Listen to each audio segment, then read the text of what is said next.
0.7లో నాకు job miss అయింది 2012లో. 2 పడవల మీద కాలు పెట్టేస్తుంటాం. ఈ అంశాలన్నీ మీరు కానీ పాటించినట్లయితే కంపల్సరీ మీరు డిఎస్సి జాబ్ కొడతారు. 1, 2, 3 రివిజన్ రివిజన్ రివిజన్ రివిజన్. నేను 2012లో ఇక్కడ ఫెయిల్ కావడానికి ఇంకొక కారణం కూడా ఉంది. Hi students, welcome to Rams education channel. ఈ మధ్యకాలంలో మన వీడియోలు రావట్లేదని చెప్పేసి మన స్టూడెంట్స్ చాలా మంది ఫోన్ చేసి అడుగుతున్నారు, ఏం సార్ వీడియోలు చేయట్లేదని. సరే, దానికి కారణం చెప్తాను. అయితే మొన్న ఈ మధ్య జరిగినటువంటి అసెంబ్లీ కార్యక్రమాల్లో మొదటి రోజున మన సీఎం చంద్రబాబు నాయుడు గారు ఒక మాట చెప్పారు. మార్చిలో నోటిఫికేషన్ విడుదల చేసి జూన్ నాటికి పోస్టింగ్ ఇస్తామని చెప్పేసి. అంటే మార్చిలో నోటిఫికేషన్ వస్తే మనకి 2 months టైం ఉంటుంది. మేబీ ఏప్రిల్లో లాస్ట్ వీక్లో అట్లా ఎగ్జామ్ ఉండే అవకాశం ఉంది. కాబట్టి ఈ 2 నెలల సమయం చాలా మీకు విలువైనది. అయితే ఎలా ప్రిపరేషన్ కావాలి అనేది చాలా మందికి తెలియక ఇబ్బంది పడుతూ ఉంటారు. అందుకని చెప్పేసి మొదటిసారిగా ఈ వీడియోని మనం చేస్తున్నాం. అయితే ఈ డిఎస్సికి ఎలా ప్రిపరేషన్ కావాలనే విషయాన్ని ఈ వీడియోలో మీకు వివరిస్తాను. నేను చెప్పబోయే విషయాలు మీరు పాటిస్తే ఖచ్చితంగా డిఎస్సిలో విజయం సాధిస్తారు. ఇలాగే నేను 2014 డిఎస్సిలో మన డిస్టిక్లో 3rd ర్యాంకు ఎస్ఏ సోషల్ స్టడీస్లో సాధించాను. నేను ఈ 7 పాయింట్స్ని పాటించాను. అందుకని నేను 2014లో డిఎస్సిలో ర్యాంక్ కొట్టగలిగాను. మీరు కూడా వీటిని పాటిస్తే కంపల్సరీగా విజేతలు అవుతారందరూ సందేహం లేదు.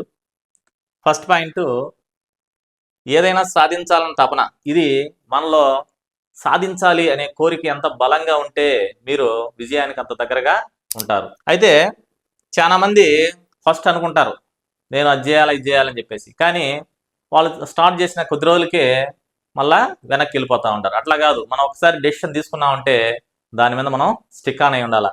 మనలో ఆ తపన సాధించాలనే కోరిక ఎంత బలంగా ఉంటే మనం ఖచ్చితంగా డిఎస్సిని కొట్టగలం. ఈ పాయింట్కి ఎగ్జాంపుల్ నేనే. ఎందుకంటే నాకు 1999లోనే డిగ్రీ అయింది.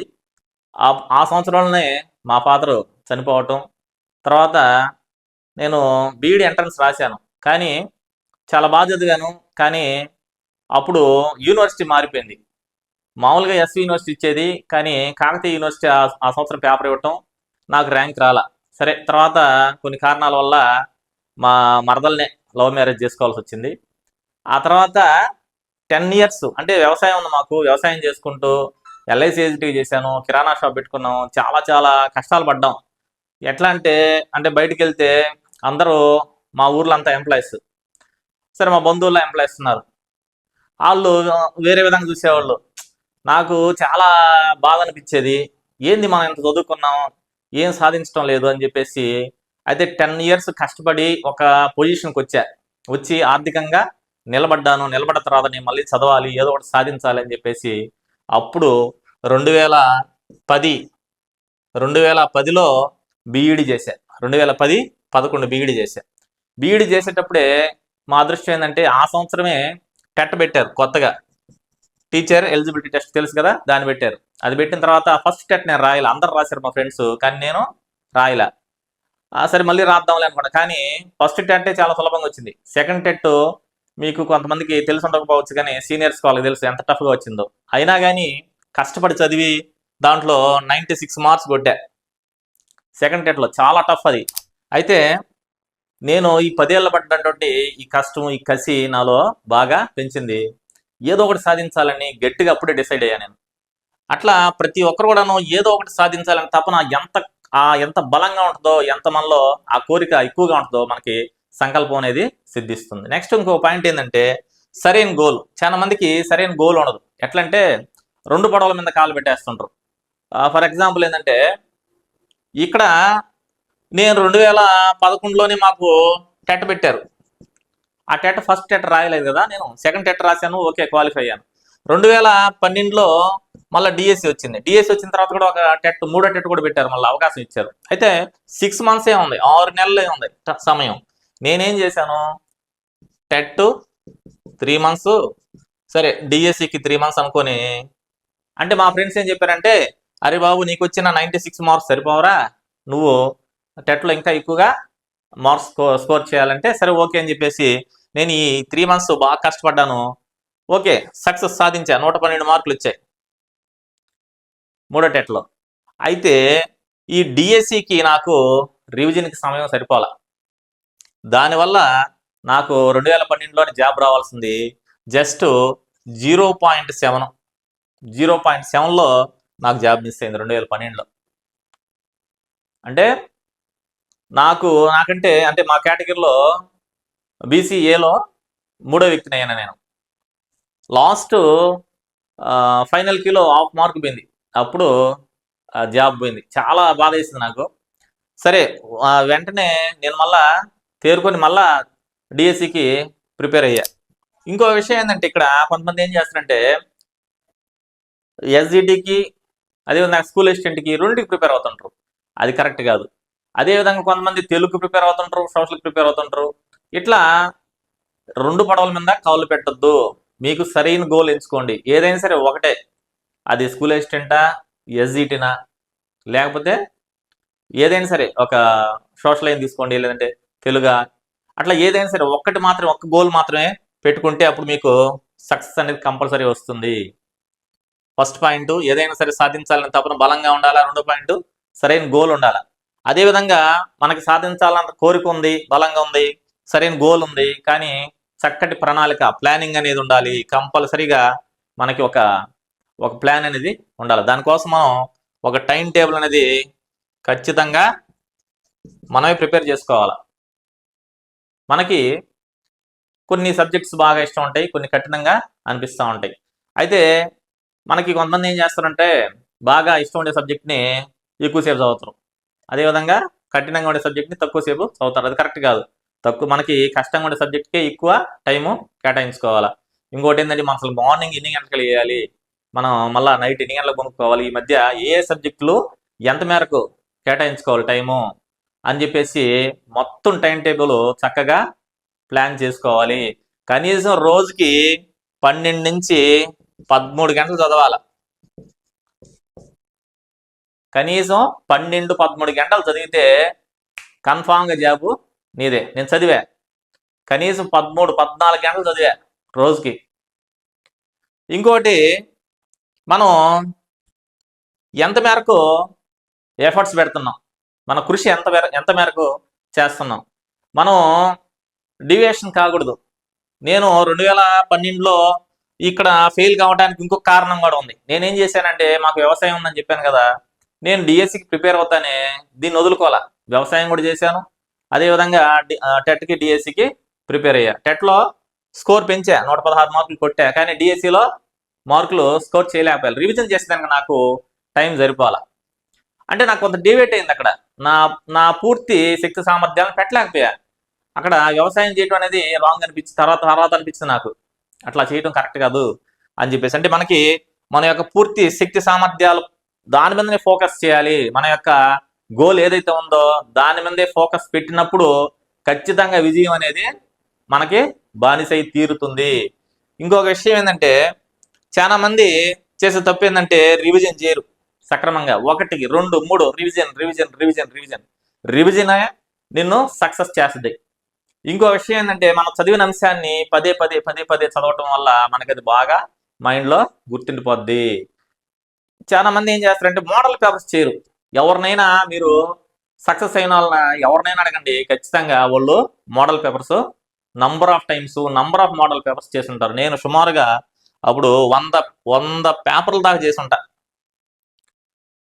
అది నంబర్ ఆఫ్ టైమ్స్ చేయాలా. ఒకసారి చేస్తే మళ్ళీ మర్చిపోతాం. మీరు గుర్తుపెట్టుకోండి, మన వాళ్ళు చాలా మంది అంటుంటారు మోడల్ పేపర్స్లో ఏమొస్తాయి. ఖచ్చితంగా వస్తాయి. మోడల్ పేపర్స్లో ఉండే బిట్స్ ఖచ్చితంగా యాజ్ ఇట్ ఈస్ దిగతాయి. నంబర్ ఆఫ్ మోడల్ పేపర్స్ చేయాలి, నంబర్ ఆఫ్ రివిజన్స్ పడాలి. పడ్డప్పుడు బిట్టు పక్కకు బాదంతే. వాడు బిట్టు ఎట్టయినా ఇప్పుడు డిఫరెంట్గా వేస్తున్నాడు బిట్టు. ఇంతకుముందు గన్ షాట్ బిట్లు వచ్చాయి, ఇప్పుడు అట్లా కాదు. 2-3 ఆప్షన్స్ ఇస్తాడు, ఈ దాంట్లో 1 తప్ప 2 తప్ప 3 తప్ప అంటాడు, లేదంటే ఇవన్నీ కరెక్ట్ అంటాడు, దీంట్లో తప్పేది కనుక్కోమంటాడు. అట్లా మల్టిపుల్ ఆప్షన్స్ ఇస్తున్నాడు. అట్లా వాడు మనల్ని కన్ఫ్యూజ్ చేస్తున్నాడు. మన సబ్జెక్ట్ మనకు గ్రిప్ ఉంటే వాడు ఎట్ట చేసినా సరే మనం మోసపోము. కంపల్సరీ మనం రివిజన్ అనేది కంపల్సరీ ఉండాలి. ఇంకొక పాయింట్ మనం చూస్తే ఆరోగ్యం. ఇది చాలా చాలా చాలా ఇంపార్టెంట్. చాలా మంది ఏం చేస్తారంటే ఆరోగ్యాన్ని పట్టించుకోరు.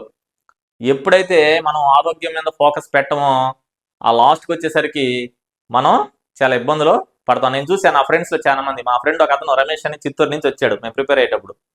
వస్తే నేను చెప్పా అతనికి, మేమంటే ముందు వెళ్ళిపోయాం. నేను ఎప్పుడైతే 2012లో డిఎస్సి పోయిందో నాకు, అప్పుడు నేను అప్పుడే డిసైడ్ అయ్యా ఈసారి ఖచ్చితంగా కొడతానని చెప్పేసి. అంటే మొత్తం ఫ్యామిలీ అంతా వదిలేసి నెల్లూరుకి వెళ్ళిపోయేసి 2 ఇయర్స్ ఉన్నా. అప్పుడు మన అదృష్టం ఏంది, 2013లో ఏం జరిగింది, ప్రత్యేక తెలంగాణ ఉద్యమం జరుగుతూ ఉంది. ఈ పరిస్థితుల్లో అప్పుడు మన కిరణ్ కుమార్ రెడ్డి సీఎం గారు ఉన్నారు. ఆయన విఆర్ఓ పంచాయతీ కార్యదర్శి పోస్టులు వాటిని రిలీజ్ చేశాడు. మా ఫ్రెండ్స్ అంతా అట్టెళ్ళారు, కానీ నేను ఎక్కడ డిబేట్ కాల. నేను ఒకటే టార్గెట్, డిఎస్సి కొట్టాలంటే. డిఎస్సికి ప్రిపేర్ అయ్యా, మళ్ళీ టెట్కి డిఎస్సికి ప్రిపేర్ అయ్యా. టెట్ కమ్ టీఆర్టీ అన్నారు, వస్తుంది అన్నారు. సరే అని చెప్పేసి నేను డిఎస్సికి ప్రిపేర్ అవుతామన్నా. తర్వాత 2014లో నారా చంద్రబాబు నాయుడు గారు అప్పుడు సీఎం, ఆయన వచ్చిన తర్వాత టెట్ కమ్ టీఆర్టీ అన్నాడు. నేను ఈ 2 ఏళ్ళలో పడ్డ కష్టం నాకు అప్పుడు కలిసి వచ్చింది. అయితే మా ఫ్రెండ్ ఏం చేశాడంటే, అతను ఎగ్జామ్ 4 నెలలు ఉండగా అప్పుడు వచ్చాడు. అప్పుడు వచ్చి రాత్రింబౌళ్ళు నైట్ 12 గంటల చదివేవాడు, తెల్లారుదాం 4 గంటలకు లేసేవాడు. నేను చెప్పా, రమేష్ నువ్వు చాలా ఇబ్బంది పడతావు, ఇలా చదవద్దు అని చెప్తే అతను నా మాట వినలా. లాస్ట్కి అతను ఇంకా 10 డేస్ ఎగ్జామ్ ఉంటే కళ్ళు చింత నిప్పుల్లాగా అయిపోయినాయి. అతనికి తలనొప్పి వచ్చేసింది విపరీతంగా, వదిలిపెట్టి వెళ్ళిపోయాడు ఇంటికి. చదవలేకపోయాడు. చెప్పా, మన హెల్త్ కూడా చాలా ఇంపార్టెంట్. మీరు కనీసం 7 గంటలు 8 గంటలు రెస్ట్ ఇవ్వండి, మిగతా టైము చదవండి. మనకు టైం ఉంటుంది, మనకు 24 అవర్స్ ఉంటాయి. 10 అవర్స్ తీసేయండి, ఖచ్చితంగా 13-14 గంటలు చదవండి చాలు, ఖచ్చితంగా సక్సెస్ వస్తుంది. అట్లే మనం సరైన ఫుడ్ కూడా తీసుకోవాలా. కొంతమంది హెల్తీ ఫుడ్ తీసుకోరు. సరైనటువంటి ఫుడ్ తీసుకోవాలి, ఆరోగ్యాన్ని కాపాడుకోవాలి. మనం ఆరోగ్యంగా ఉంటేనే ఎగ్జామ్ పర్ఫెక్ట్గా రాయగలము. మనకుంది సైకాలజీలో, దృఢమైన శరీరం ఉంటేనే దృఢమైనటువంటి మనస్సు ఉంటుందని చెప్పేసి. ఆ విధంగా మనం హెల్త్ని కాపాడుకోవాలి. ఇంకొకటి ఏంటంటే, నాకు ఇప్పటికి కూడా అంటే మనకి హెల్త్ బాగుండేదానికి అంటే రకరకాలు చేస్తూ ఉంటారు. నేను ఖచ్చితంగా యోగా చేస్తాను ఇప్పటికి కూడా. ఈ రోజుకి కూడా ఉదయాన్నే 1 అవర్ అనేది యోగా చేస్తా. యోగా చేయొచ్చు, ప్రాణాయామం చేయొచ్చు, ధ్యానం చేయొచ్చు, లేదంటే నడక చేయొచ్చు, రన్నింగ్, ఇట్లా సైక్లింగ్, రకరకాలు ఉన్నాయి. ఎవరికి నచ్చింది వాళ్ళు చేయొచ్చు, కానీ హెల్త్ని మాత్రం కంపల్సరీ కాపాడుకోవాలి. మా ఫ్రెండ్ ఇంకొక అతను బాబురావు, ఆయన అంతా బాగా చదువుతాడు, లాస్ట్కి వచ్చేలాకి ఇదే బాపదు, డే అండ్ నైట్ చదువుతాడు. తర్వాత పరిస్థితి ఇంతే, లాస్ట్కి వచ్చేలాకే చేతులు ఎత్తేస్తాడు, ఆయనకి ఏదో బాగా లేకుండా వచ్చేస్తుంది. అట్లా హెల్త్ కూడా చాలా ఇంపార్టెంట్, చాలా చాలా ఇంపార్టెంట్. మనం ఎంత హెల్త్ బాగుంటుందో కంపల్సరీ మనం లాస్ట్కి ఎగ్జామ్కి మనం హెల్తీగానే పోవాలి. బ్రహ్మాండంగా మనం అక్కడ రాస్తాం ఎగ్జామ్. నెక్స్ట్ వచ్చేసి సోషల్ మీడియా. ఈ పాయింట్ గుర్తుపెట్టుకోండి, సోషల్ మీడియా అనేది మనకి మంచి చేస్తుంది, చెడు చేస్తుంది. కాకపోతే ఇప్పుడు మనకి ఏదన్నా ఫ్రెండ్స్ పంపించారు, వాటిని చూసుకోవాలి, వాట్సాప్ తీస్తాం, చూసుకుంటాం, ఓకే అంతవరకు ఓకే. లేదంటే యాప్ చూస్తాం, ఇప్పుడు ఎంత యాప్లు వచ్చేస్తున్నాయి, యాప్లలో చూసుకుంటాం, ఓకే అంతవరకు నో ప్రాబ్లం. కొంతమంది ఈ ఫేస్బుక్లని అయ్యని చూస్తానే ఉంటారు, తోస్తానే ఉంటారు. అది పోదు, అదొక అలవాటు, మన టైం తినేస్తుంది. మనకి ఇంపార్టెంట్ అంశాలు చూడాలా, కంపల్సరీ చూడాలా, వీడియోలు చూడాలి. ఇప్పుడంతా యాప్స్ వచ్చాయి, ఎగ్జామ్స్ రాస్తున్నారు, ఓకే నో ప్రాబ్లం. ఎవరన్నా పీడిఎఫ్ పంపించారు, అవి చూసుకోవాలి. అంతవరకే ఉండాలి, పరిమితంగానే ఉండాలి. దాన్ని ఎంత కట్టడి చేస్తే అంత మంచిది. అది మనల్ని చాలా డిబేట్ చేస్తుంది. ఫేస్బుక్లని అయ్యని, ఇన్స్టాగ్రామ్ అని అయ్యని చూసామా, మొత్తం టైం మొత్తం తినేస్తుంది. కాబట్టి ఈ అంశాలన్నీ మీరు కానీ పాటించినట్లయితే కంపల్సరీ మీరు డిఎస్సి జాబ్ కొడతారు, ఇందులో తిరుగులేదు. నేను అలాగే చేశాను. 2014 డిఎస్సిలో మన డిస్టిక్లో 3rd ర్యాంక్ సోషల్ స్టడీస్లో కొట్టాను. అయితే ఈ మధ్య కాలంలో నేను వీడియోలు చేయకపోవడానికి కారణం ఏంటంటే, సరే మా ఫ్రెండ్స్ ఏంటంటే, అరే ఈసారి ఒకసారి రాద్దాం గ్రూప్ 2 అనేరు, డిప్యూటీ కూడా రాద్దాం అన్నారు. సరే వద్దులేరా నాయన, మనకెందుకు, ఆల్రెడీ జాబ్ ఉంది బ్రహ్మాండంగా. అది నాకు చాలా ప్యాషన్ ఈ జాబ్ అంటే. నాకు టీచర్ వృత్తి అంటే చాలా ఇష్టం ఫస్ట్ నుంచి కూడాను. నేను టీచరే కావాలనుకున్నాను. దేవుడి దేవాల టీచర్ జాబ్ నాకు వచ్చింది, నాకు చాలా హ్యాపీగా ఉన్నా, దాని గురించి కాదు. కాదు మా ఫ్రెండ్స్ ఒకసారి రాద్దాం, సరే చూద్దాం అంటే, సరే 2కి అప్లై చేసాం. ఏది డిప్యూటీ డిఓకి, అదేవిధంగా గ్రూప్ 2 కూడా అప్లై చేసాం. 2కి క్వాలిఫై అయ్యాం. 2కి క్వాలిఫై చేసి మెయిన్స్కి సరే ప్రిపేర్ అవుతాను. కానీ అంతకుముందు టైం ఉండేది నాకు, ఎందుకంటే దగ్గర ఉండేది మావుడూరు అని, మాకు ఒక 10-12 కిలోమీటర్స్, ఒక ½ అన్ అవర్ పోయి వచ్చేసామండి, టైం ఉండింది. కానీ మన వర్క్ అడ్జస్ట్మెంట్ జరిగినప్పుడు నన్ను తీసుకుపోయి టీకే పొడి వేశారు. మా ఊరు నుంచి దాదాపు ఒక 40 కిలోమీటర్లు పోను రాను, 80 కిలోమీటర్లు ఆడే టైం జరుగుతుంది.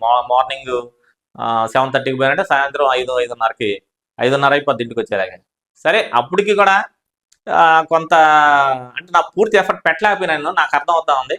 సరే సెలవులు పెడదాం అన్నా కానీ నాకు అక్కడ మనసు ఒప్పలా. ఎందుకంటే అక్కడ నేను పోయేలకి అసలు సిలబస్ కాలేదు పిల్లలకి. వాళ్ళంతా కూడా పాపం చాలా ఇబ్బంది పడతా ఉన్నారు. ఇంక వాళ్ళని చూసి నేను సెలవులు పెట్టేదానికి కూడా నాకు ఇష్టపడలేదు. సరే మనకేం ఇది ఇంపార్టెంట్ కాదు, వస్తే వస్తుంది లేకపోతే లేదనే విషయం అన్నట్టుగా రోజు ఒక 2-3 గంటలు అట్లా ప్రిపేర్ అవుతా వచ్చా. సరే మొత్తానికి రాశాను. అయితే పేపర్ మాత్రం సూపర్గా వచ్చింది, చాలా ఈజీగా ఉంది.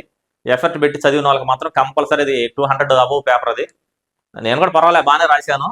మనకి ఒక 150 దాకా స్కోర్ వస్తూ ఉండే. అయితే మనం పూర్తి స్థాయిలో దాని మీద ఎఫర్ట్ పెట్టలేకపోయాం. మీరు ఈ 7 పాయింట్స్ కానీ ఫాలో అయితే కంపల్సరీ డిఎస్సిలో విజయం సాధిస్తారు, అందులో ఎటువంటి సందేహం లేదు. ఇక నుంచి మన ఛానల్లో డిఎస్సికి సంబంధించి వీడియోలన్నీ కూడా వస్తూ ఉంటాయి, చూడండి. అదేవిధంగా జాబ్కి సంబంధించినటువంటి న్యూస్ అవన్నీ కూడా వాటికి సంబంధించి వీడియోలు కూడా చేస్తూ ఉంటాను, చూడండి. మన ఛానల్ని సబ్స్క్రైబ్ చేసుకోండి. Okay, thank you. నెక్స్ట్ వీడియోలో కలుద్దాం.